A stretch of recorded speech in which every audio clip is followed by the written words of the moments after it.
Hi friends, ഞാൻ doctor ഗാഥ. മലപ്പുറം ജില്ലയിലെ olive homeopathy ക്ലിനിക്കിലെ senior homoeopathic ഡോക്ടറാണ്. ഇന്ന് നമ്മൾ ഡിസ്കസ് ചെയ്യുന്നത് മൈഗ്രെയിനെ കുറിച്ചാണ്. അതായത് തലവേദനയ്ക്ക് കാരണമായിട്ടുള്ള മൈഗ്രെയിൻ എന്നുള്ള ഒരു ബുദ്ധിമുട്ടിനെ കുറിച്ചാണ്. ഇത് പല ആളുകളും അനുഭവിച്ചിട്ടുള്ള ഒരു തലവേദന ആയിരിക്കും. ഇനി സ്വയം അനുഭവിച്ചിട്ടില്ലെങ്കിലും ഫ്രണ്ട്സിൻ്റെയോ ഫാമിലീസിലോ ആർക്കെങ്കിലുമൊക്കെ ആയിട്ട് മൈഗ്രെയിൻ വന്നിട്ട് അവരെ കണ്ടിട്ടുണ്ടാവും. അപ്പോൾ നമുക്ക് അറിയാൻ സാധിക്കും ഇതിൻ്റെ ഒരു തീവ്രത അല്ലെങ്കിൽ ഇതിൻ്റെ ഒരു ബുദ്ധിമുട്ട്, അസ്വസ്ഥത അത് എത്രയാണെന്നുള്ളത്. അനുഭവിച്ചിട്ടുള്ളവരാണെന്നുണ്ടെങ്കിൽ അവർ തന്നെ പറയും വളരെ അധികം ബുദ്ധിമുട്ടുണ്ടാക്കുന്ന ഒന്നാണ് ഈ ഒരു മൈഗ്രെയിൻ എന്നുള്ളത് എന്ന്. മൈഗ്രെയിൻ എന്ന് പറയുമ്പോൾ ഒരു ന്യൂറോളജിക്കൽ ഡിസോർഡർ ആണ്.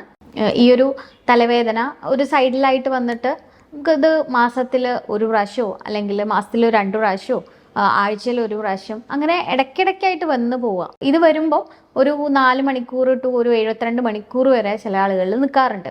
അപ്പം അത്രയും ഒരു 2 ദിവസം ആണ് ഇതിൻ്റെ ഒരു ടൈം എന്ന് പറയുന്നത്.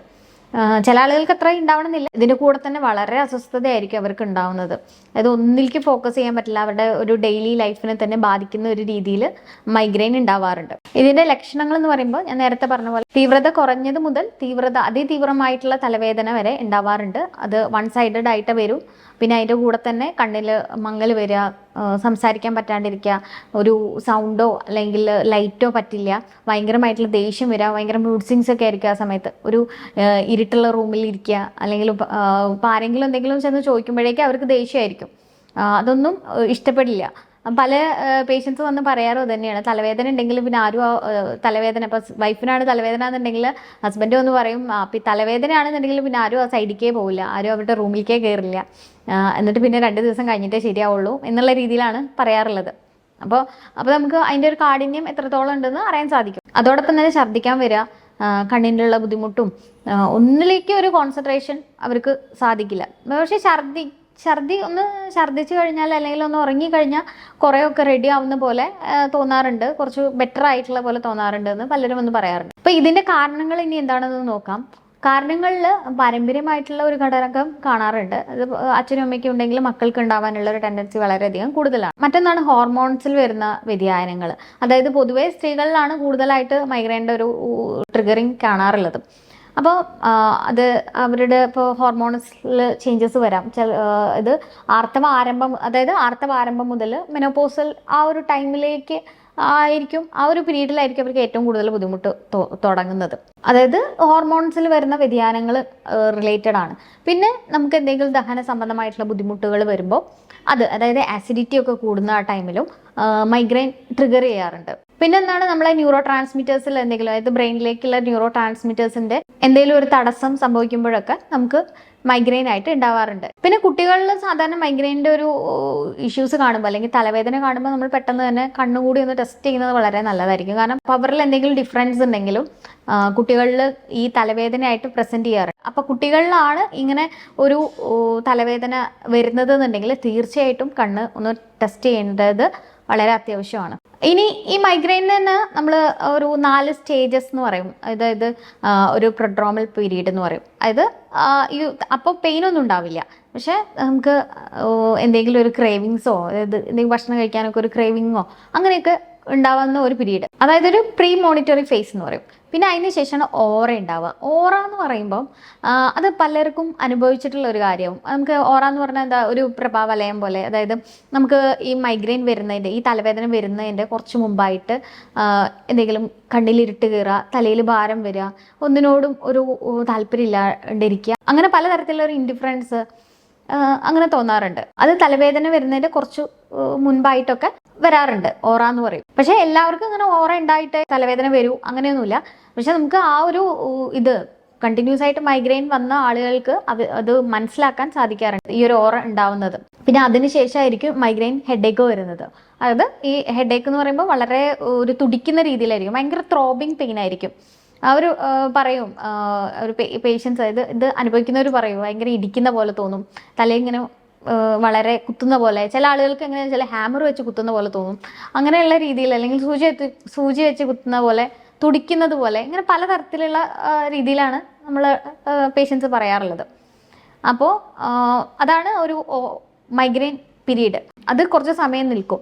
പിന്നെ അതിന് ശേഷം ആണ് ലാസ്റ്റ് സ്റ്റേജ് വരുന്നത്, അതായത് ഒരു പോസ്ട്രോം സ്റ്റേജ് എന്ന് പറയും. അതായത് ഒരു ഹാങ് ഓവർ പീരീഡ്, നമുക്ക് തലവേദന വന്ന് നമ്മൾ വളരെയധികം ക്ഷീണിച്ച് അസ്വസ്ഥരായി നമ്മൾ കിടക്കുന്ന ഒരു അവസ്ഥ, ഭയങ്കര ക്ഷീണമായിരിക്കും, ഒരു ഹാങ് ഓവർ എന്ന് പറഞ്ഞ ഒരവസ്ഥ. പിന്നെ അതിന് ശേഷം നമ്മൾ റെഡി ആയിട്ട് വരും, ബാക്ക് ടു നോർമൽ ആയിട്ട് വരും. പക്ഷേ ഈ ഒരു പീരീഡ് എന്ന് പറയുന്നത് അനുഭവിക്കുന്നവർക്ക് വളരെ അസ്വസ്ഥത ഉണ്ടാക്കുന്ന ഒന്ന് തന്നെയാണ്. അവർക്ക് ഇപ്പോൾ ജോലിക്ക് പോണവർക്ക് ആ ഒരു ടൈമിൽ ലീവ് എടുക്കേണ്ട ഒരു അവസ്ഥ വരും. അല്ലെങ്കിൽ ഒന്നിലേക്കും കുട്ടികൾക്കാവട്ടെ അവർക്ക് പഠിക്കാൻ കഴിയില്ല. അങ്ങനെ അവരുടെ ഒരു റുട്ടീനെ ബാധിക്കുന്ന ഒരു പ്രോബ്ലമാണ്. ചിലർക്ക് എന്താ വെച്ചാൽ പീരിയോഡിക്കലായി വരും, മാസത്തിൽ ഈ ഒരു ദിവസം എനിക്ക് വന്നിരിക്കും, അങ്ങനെയും പറയുന്ന ആളുകളുണ്ട്. അപ്പോൾ അത്രയും അവർ അതിനോട് യൂസ്ഡ് ആയിരിക്കും. കാരണം ഇത് വരുന്നുണ്ട് അല്ലെങ്കിൽ ഇത് വരും എന്നുള്ളത് കാര്യം അവർക്ക് ഉറപ്പാണ്. അങ്ങനെയുള്ള ആളുകളും ഉണ്ട്. നമുക്ക് മൈഗ്രെയിൻ ഉണ്ടാവാനുള്ള കുറച്ച് കാരണങ്ങൾ എന്ന് പറയുന്നതുണ്ട്. അതിനെയാണ് നമ്മൾ ട്രിഗറിങ് ഫാക്ടേഴ്സ് എന്ന് പറയുന്നത്. ഇത് ഏതാണെന്ന് കണ്ടുപിടിച്ചിട്ട് നമുക്ക് ഒരു പരിധി വരെ തലവേദന വരുന്നതിൽ നിന്നിട്ട് നമുക്ക് എസ്കേപ്പ് ആവാൻ പറ്റും. കാരണം ചിലപ്പോൾ ഉറക്കക്കുറവ്, അല്ലെങ്കിൽ ഭക്ഷണം കറക്റ്റ് ടൈമിൽ കഴിക്കാതിരിക്കാം. ചില ആളുകൾക്ക് ഈ ദഹന സംബന്ധമായിട്ടുള്ള ബുദ്ധിമുട്ടുള്ള ആളുകൾക്ക് മെയിൻലി ഇപ്പം കൂടുതൽ കാണാറുണ്ട്, എന്തെങ്കിലും ഭക്ഷണം പറ്റാത്തത് കഴിക്കുമ്പോഴേക്കും അല്ലെങ്കിൽ നേരം വൈകി കഴിക്കുമ്പോഴേക്കൊക്കെ തലവേദന വരും അവർക്ക്. അപ്പോൾ അതൊരു ഗട്ട് റിലേറ്റഡ് ആയിട്ടുള്ള മൈഗ്രെയിൻ്റെ ഇഷ്യൂസ് ഉണ്ടാവാറുണ്ട്. പിന്നെ അതുപോലെ തന്നെ ഫുഡ് ഇൻടേക്ക്, അതായത് ചില ഭക്ഷണങ്ങൾ കഴിക്കുമ്പോൾ, ഇപ്പോൾ ചോക്ലേറ്റ്സ് കഴിക്കുമ്പോൾ അല്ലെങ്കിൽ ഹൈ ഷുഗർ ആയിട്ടുള്ള എന്തെങ്കിലും കഴിക്കുമ്പോൾ, ബേക്കറി ഐറ്റംസ് ഒക്കെ കഴിക്കുമ്പോൾ, അല്ലെങ്കിൽ കൂടുതൽ ടീ കോഫി കുടിക്കുമ്പോഴേക്ക് അങ്ങനെയുള്ള ആളുകളിലും ഈ മൈഗ്രെയിൻ ട്രിഗർ ചെയ്യാറുണ്ട്. അപ്പോൾ അതൊരു ട്രിഗറിങ് ഫാക്ടർ ഏതാണോ എന്ന് നമുക്ക് കണ്ടുപിടിക്കാൻ സാധിക്കും. അതായത് കുറേ കാലം ഇങ്ങനെ തലവേദന വരുന്ന ആൾക്ക് എന്ത് കാരണമാണ് ഈ ട്രിഗറിങ്, ഈ ഒരു മൈഗ്രെയിൻ ഉണ്ടാവുന്നത്, അതായത് വെയിലത്ത് പോകുമ്പോഴാണോ അല്ലെങ്കിൽ ഇന്ന സാധനം കഴിക്കുമ്പോഴാണോ എന്നുള്ളത് അവർക്ക് ജസ്റ്റ് നോട്ട് ചെയ്യാൻ സാധിക്കും. അപ്പോൾ ഈ ഒരു ട്രിഗറിങ് ഫാക്ടേഴ്സ് ഒന്ന് ജസ്റ്റ് ഒന്ന് മാറ്റി കഴിഞ്ഞാൽ നമുക്ക് കുഴപ്പമില്ലാണ്ട് ഇത് ഹെഡേക്ക് കൺട്രോൾ ചെയ്യാൻ സാധിക്കും. പിന്നെ ഒരു ട്രിഗറിങ് ഫാക്ടർ എന്ന് പറയുന്നത് സ്ട്രെസ്സാണ്, ഓവർ സ്ട്രെസ്സാണ്. അത് ഇന്നത്തെ ഒരു പ്രോബ്ലം ആയിട്ട് മാറിയിട്ടുണ്ട്. അതായത് നമ്മൾ തമാശയ്ക്കാണെങ്കിലും പറയും, കൂടുതൽ ചിന്തിക്കുന്നവർക്കാണ് തലവേദന വരുന്നത്, അല്ലെങ്കിൽ തലയുള്ളവർക്ക് തലവേദന, അങ്ങനെയുള്ള രീതിയിലൊക്കെ പറയാറുണ്ട്. അപ്പോൾ നമുക്ക് ഇപ്പം ഉണ്ടാവുന്ന ഒരു അമിതമായിട്ടുള്ള സ്ട്രെസ്സ്, ഇതിപ്പോൾ വർക്ക് ടെൻഷൻ ആയിക്കോട്ടെ, അല്ലെങ്കിൽ ഫാമിലിയിലുള്ള എന്തെങ്കിലും കാര്യത്തിനെ കുറിച്ച് ഓവറായിട്ട് തിങ്ക് ചെയ്യുന്ന ആളുകളിലും അമിതമായിട്ടുള്ള ഉത്കണ്ഠ ഉള്ള ആളുകളിലൊക്കെ ഇങ്ങനെ മൈഗ്രെയിൻ്റെ ഇഷ്യൂസ് കാണാറുണ്ട്. പിന്നെ ഈ മൈഗ്രെയിൻ കണ്ടുപിടിക്കുക എന്ന് പറയുന്നത് പൊതുവേ നമ്മൾ ലക്ഷണങ്ങളിൽ നിന്ന് തന്നെയാണ് കണ്ടുപിടിക്കേണ്ടത്. അതായത് ഇവരുടെ ഒരു പെയിൻ്റെ നേച്ചർ അനുസരിച്ച് അല്ലെങ്കിൽ ഡ്യൂറേഷൻ അനുസരിച്ചിട്ടൊക്കെയാണ് ഇത് നമ്മൾ മൈഗ്രെയിൻ ആണോ എന്ന് കൺഫേം ചെയ്യാൻ പറ്റുന്നുള്ളൂ. പിന്നെ നമ്മൾ വേറെ എന്തെങ്കിലും അസുഖം ഉണ്ടോ എന്ന് അറിയാൻ വേണ്ടിയിട്ട് വേറെ തലവേദന, അതായത് സൈനസൈറ്റിസ് വന്നിട്ടുള്ള തലവേദന, അതിൽ നമുക്ക് ഈ ഒരു മാക്സിലറി റീജിയൻ്റെ അവിടെ അല്ലെങ്കിൽ ഫ്രോണ്ടൽ റീജിയൻ്റെ അവിടെ, ഈ ഒരു പുരികത്തിൻ്റെ ആ സൈഡിൽ അല്ലെങ്കിൽ ഈ ചിക്സിൻ്റെ അവിടെയൊക്കെ ആയിട്ട് ആയിരിക്കും വേദന കൂടുതലായിട്ട് വരുന്നത്. പിന്നെ ക്ലസ്റ്റർ ഹെഡേക്ക്, ടെൻഷൻ ഹെഡേക്ക് എന്നൊക്കെ പറഞ്ഞിട്ട് പല തരത്തിലുള്ള ഹെഡേക്ക് ഉണ്ട്. അതായത് ടെൻഷൻ വരുന്നതുകൊണ്ടല്ല ടെൻഷൻ ഹെഡേക്ക് ഉണ്ടാകുന്നത്, കൂടുതലായിട്ടും കഴുത്തിൻ്റെ ബാക്ക് മസിൽസിൽ വരുന്ന ഒരു നീർക്കെട്ടോ അങ്ങനെയുള്ള കാരണങ്ങൾ കൊണ്ട് ബാക്കിൽ നിന്ന് ഫ്രണ്ടിലേക്ക് വരുന്ന ഒരു തലവേദന, അത് ടെൻഷൻ ഹെഡേക്ക് ആയിരിക്കാം. അപ്പോൾ ഓരോ തലവേദന വ്യത്യസ്തമാണ്, എല്ലാം മൈഗ്രെയിൻ ആണെന്നും പറയാൻ പറ്റില്ല. പിന്നെ അതുപോലെ തന്നെ പെട്ടെന്ന് ഒരു തലവേദന വരികയാണെന്നൊക്കെ ഉണ്ടെങ്കിൽ, നമുക്ക് തീവ്രമായിട്ടുള്ള തലവേദന വരികയാണെന്നുണ്ടെങ്കിലൊക്കെ തീർച്ചയായിട്ടും ശ്രദ്ധിക്കണം. പിന്നെ എന്തെങ്കിലും ഉണ്ടോ എന്ന് അറിയാൻ വേണ്ടി, ഇപ്പോൾ 50 ഇയേഴ്സിന് ശേഷമൊക്കെയാണ് സ്ത്രീകളിൽ കൂടുതലായിട്ട് ഇങ്ങനെ തലവേദനയുടെ ഇഷ്യൂസ് വരുന്നതെന്നുണ്ടെങ്കിൽ തീർച്ചയായിട്ടും CT MRI ഒക്കെ ചെയ്യുന്നത് വളരെ നല്ലതായിരിക്കും. ഇനി ഇതിൻ്റെ ഒരു മാനേജ്മെൻറ്റ് സൈഡിലേക്ക് വരികയാണെന്നുണ്ടെങ്കിൽ നമുക്ക് ഏറ്റവും ശ്രദ്ധിക്കേണ്ട 3 കാര്യങ്ങൾ. ഒന്ന്, ഉറക്കം വളരെ ഇമ്പോർട്ടൻ്റ് ആണ്. നമുക്ക് ഒരു സൗണ്ട് സ്ലീപ്പ് കിട്ടുന്നുണ്ട് എന്ന് നമുക്ക് ഉറപ്പ് വരുത്താം. പിന്നെ മറ്റൊന്നാണ് ഭക്ഷണം നമ്മൾ കറക്റ്റ് ടൈമിലൊക്കെ കഴിക്കാൻ ശ്രമിക്കുക. ഭക്ഷണം എന്തെങ്കിലും ഇറഗുലാരിറ്റീസ് വരികയാണെന്നുണ്ടെങ്കിൽ അതൊരു മൈഗ്രെയിൻ ട്രിഗറിങ് ഫാക്ടർ തന്നെയാണ്. അപ്പോൾ അത് ഒന്ന് റെഗുലർ ആക്കുക. പിന്നെ അതുപോലെ തന്നെ എക്സസൈസ് ചെയ്യുക. എക്സസൈസും നമുക്ക് ഒരു എയറോബിക് എക്സസൈസ്, എന്തെങ്കിലും ഇഷ്ടമുള്ള എക്സസൈസ് ചെയ്യുന്നത് വഴി നമ്മുടെ മനസ്സിനും ശരീരത്തിനും നല്ലതാണ്. അങ്ങനെ ഈ ഒരു മൈഗ്രെയിൻ്റെ ഒരു ബുദ്ധിമുട്ട് കുറയ്ക്കാനും സാധിക്കും. പിന്നെ മറ്റൊന്നാണ് നന്നായിട്ട് വെള്ളം കുടിക്കുക എന്നുള്ളത്. നമ്മളെപ്പോഴും ഹൈഡ്രേറ്റഡ് ആയിരിക്കാം. ഇനി ഇതിൻ്റെ ട്രിഗറിങ് ഫാക്ടേഴ്സ് ഞാൻ നേരത്തെ പറഞ്ഞല്ലോ, പല ട്രിഗറിങ് ഫാക്ടേഴ്സ് ഉണ്ടാവും ഓരോ ആളുകൾക്ക്. അപ്പോൾ ഇത് ഏതാണെന്ന് നോക്കിയിട്ട് നമുക്ക് അത് നമുക്ക് കഴിയണതാണെന്നുണ്ടെങ്കിൽ ഒഴിവാക്കാൻ പറ്റുന്നതാണെന്നുണ്ടെങ്കിൽ ഓക്കെ. പക്ഷേ ചില ആളുകൾക്ക് ഇപ്പോൾ ഒഴിവാക്കാൻ പറ്റിയെന്ന് വരില്ല. അപ്പോൾ അവർ കുറച്ചുകൂടി എക്സ്പോഷർ ആകുമ്പം ചിലപ്പോൾ ആ ഒരു തലവേദന കുറയുന്നതായിട്ടും കാണാറുണ്ട്. പിന്നെ വെയിലത്ത് പോകുമ്പോഴാണ് തലവേദന കൂടുന്നതുണ്ടെങ്കിൽ ഒരു കുട ഉപയോഗിച്ച് പോവുക. അല്ലെങ്കിൽ പതുക്കെ പതുക്കെ ആയിട്ട് ആ വെയിൽ കൊണ്ട് ശീലമാവുക എന്നുള്ളതും ഒരു ഓപ്ഷനാണ്.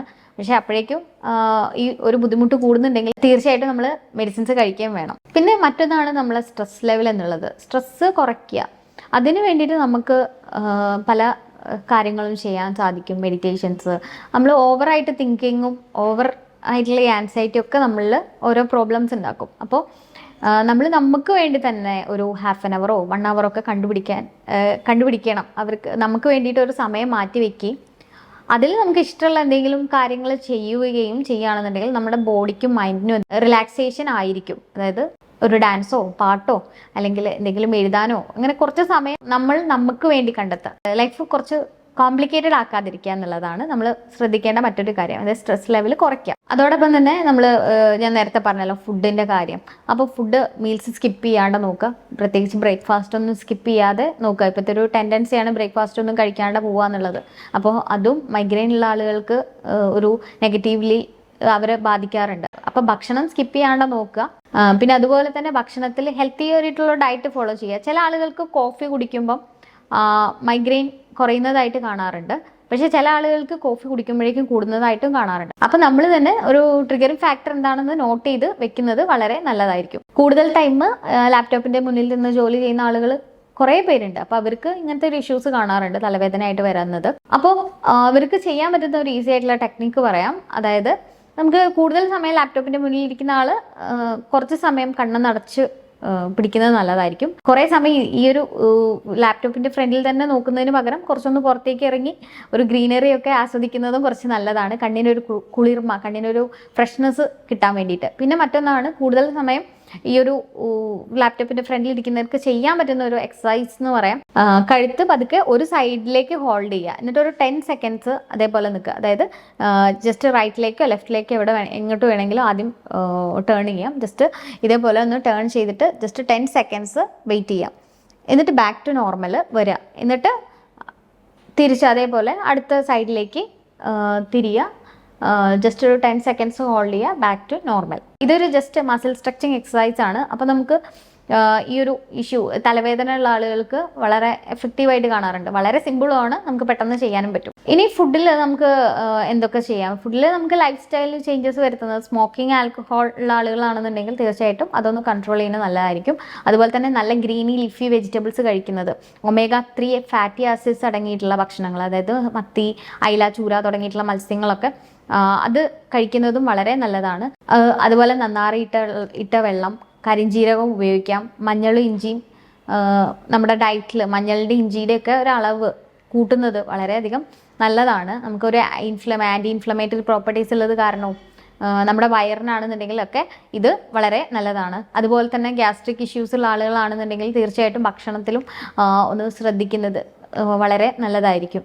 അപ്പോൾ ഇതൊക്കെയാണ് നമ്മൾ ജനറലി ഉള്ളൊരു മാനേജ്മെൻറ്റ് എന്ന് പറയുന്നത്. അപ്പോൾ ഇനി ഹോമിയോപ്പതി സൈഡിലേക്ക് വരികയാണെന്നുണ്ടെങ്കിൽ നമ്മൾ മൈഗ്രെയിനിന് എഫക്റ്റീവ് ആയിട്ടുള്ള ട്രീറ്റ്മെൻറ്റ് ഹോമിയോപ്പതിയിൽ ലഭ്യമാണ്. ഒരാളുടെ ശാരീരികവും മാനസികമായിട്ടുള്ള എല്ലാ ലക്ഷണങ്ങളും കോർത്തിണക്കിയിട്ടുള്ള പാർശ്വഫലരഹിതമായിട്ടുള്ള ചികിത്സാ രീതിയാണ് ഹോമിയോപ്പതിയിൽ ഇതിനെതിരായിട്ടുള്ളത്. ഓരോ ആളുകളുടെ തലവേദനയും വ്യത്യസ്തമായിരിക്കും, അവർ പറയുന്ന രീതിയും വ്യത്യസ്തമായിരിക്കും. അപ്പോൾ പിന്നെ അതുപോലെ തന്നെ ഓരോ മാനസികമായിട്ടുള്ള ലക്ഷണങ്ങളും വ്യത്യസ്തമായിരിക്കും. അപ്പോൾ ഈ ഒരു ലക്ഷണങ്ങളെല്ലാം കോർത്തിണക്കിക്കൊണ്ടുള്ള ഒരു ട്രീറ്റ്മെൻറ്റ് രീതിയാണ് നമ്മൾ ഫോളോ ചെയ്യുന്നത്. അതിന് വേണ്ടിയിട്ട് ഒരു കേസ് ടേക്കിംഗ് പ്രൊസീജിയർ തന്നെ ഉണ്ട്. അതിനുശേഷം നമ്മൾ മെഡിസിൻസ് സജസ്റ്റ് ചെയ്യുള്ളൂ. ഇനി ഈ ഒരു ടോപ്പിക്കുമായിട്ട് നിങ്ങൾക്ക് എന്തെങ്കിലും തരത്തിലുള്ള സംശയങ്ങളോ ബുദ്ധിമുട്ടുകളോ ഉണ്ടെങ്കിൽ താഴെ കാണുന്ന വാട്സപ്പ് നമ്പറിലേക്ക് മെസ്സേജ് അയക്കാവുന്നതാണ്. ഞാൻ doctor Gatha, senior homeopathy consultant, Olive homeopathy Keesheri, Malappuram district. Thank